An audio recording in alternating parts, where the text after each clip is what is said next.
السلام علیکم محترم دوستو، آپ لوگ جانتے ہیں کہ مور کو جنت سے کیوں نکالا گیا؟ ایسی کون سی وجہ تھی؟ تو جانیے اس ویڈیو میں۔ مور جتنا اب خوبصورت ہے، اس سے کہیں زیادہ جنت میں خوبصورت تھا۔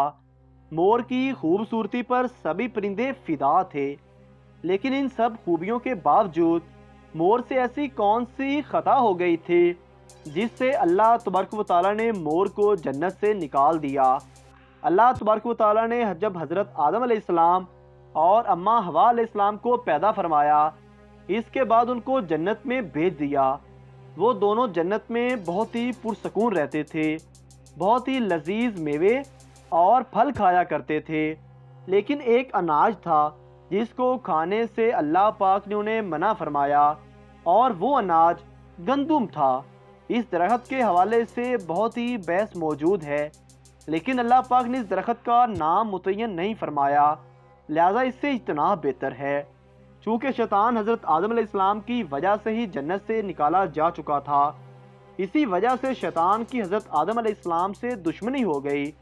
شیطان یہ چاہتا تھا کہ وہ کسی بھی طرح حضرت آدم علیہ السلام کو جنت سے نکال دے، اور ساتھ میں اماں حوا علیہ السلام کو بھی جنت سے نکال دے۔ جب شیطان کو یہ خبر ہوئی کہ حضرت آدم علیہ السلام تمام میوے کھانے کی اجازت ہے، لیکن انہیں گندم کھانے کی اجازت نہیں، تو شیطان انتقام کی آگ دل میں لیے جنت کے دروازے کے پاس بیٹھ گیا، اور 300 سال تک وہاں پر بیٹھا رہا کہ کوئی جنت کے دروازے سے باہر آئے اور شیطان اس سے بات کر سکے۔ ایک دن اچانک سے مور جنت سے باہر آ گیا۔ شیطان اس کو دیکھتے ہی بہت خوش ہوا۔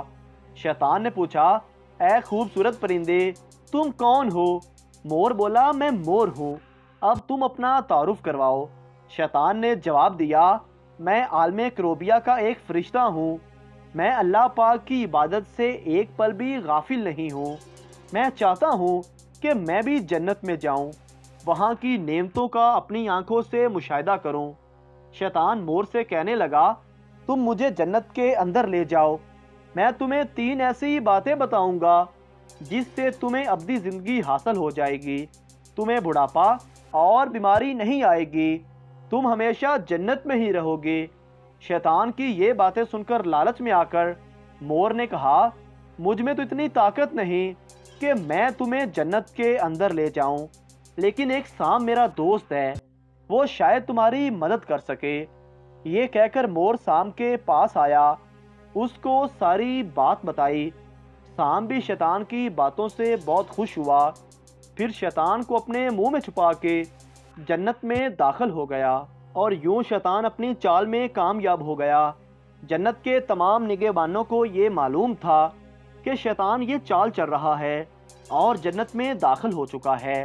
فرشتے شیطان کو جنت سے نکالنے لگے، تبھی اللہ پاک کا حکم ہوا کہ اس کو ابھی تک جنت میں ہی رہنے دیا جائے۔ وہ فرشتے اللہ تبارک و تعالیٰ کے حکم سے رک گئے۔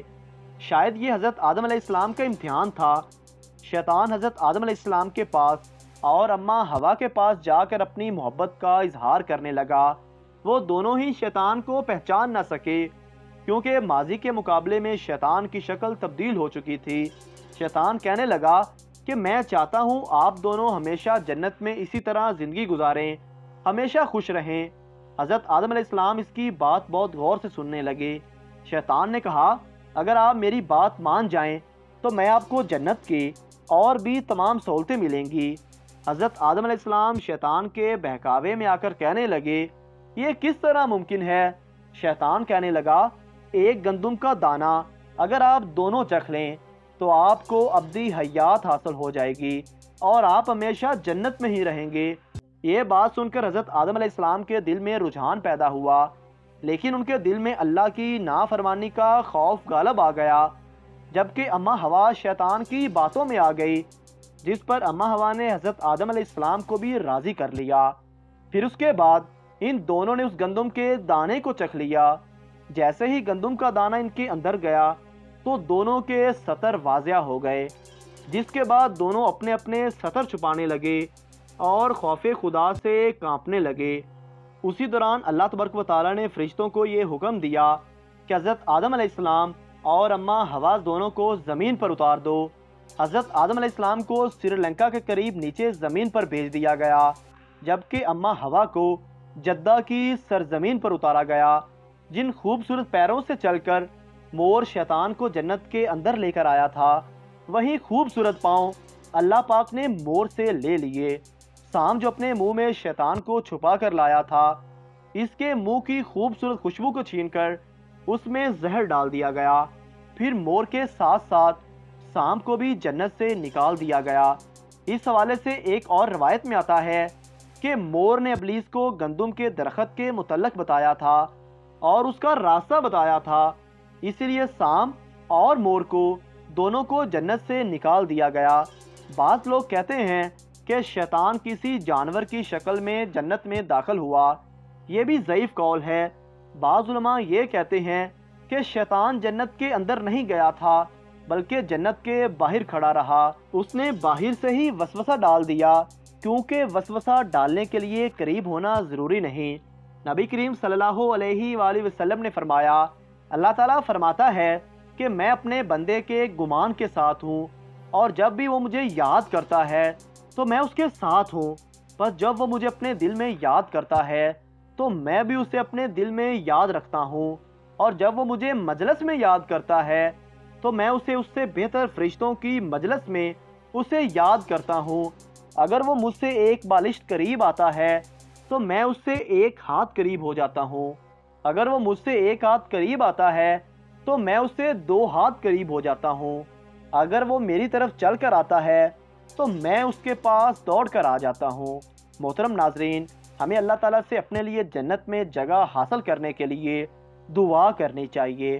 ہمیں ایسے عمل کرنے چاہیے جس میں اللہ تعالیٰ کی رضا شامل ہو اور مرضی شامل ہو، اور اللہ پاک سے دعا ہے اللہ پاک ہمیں شیطان ملعون کے شر سے محفوظ فرمائے۔ محترم ناظرین، اگر آپ کو ہماری آج کی ویڈیو اچھی لگی ہے تو ہمارے اس چینل کو سبسکرائب ضرور کر دیجئے تاکہ آپ کو اس طرح کی اور انفارمیٹیو ویڈیوز فوری اور بر وقت ملتی رہیں۔ جزاک اللہ خیرہ۔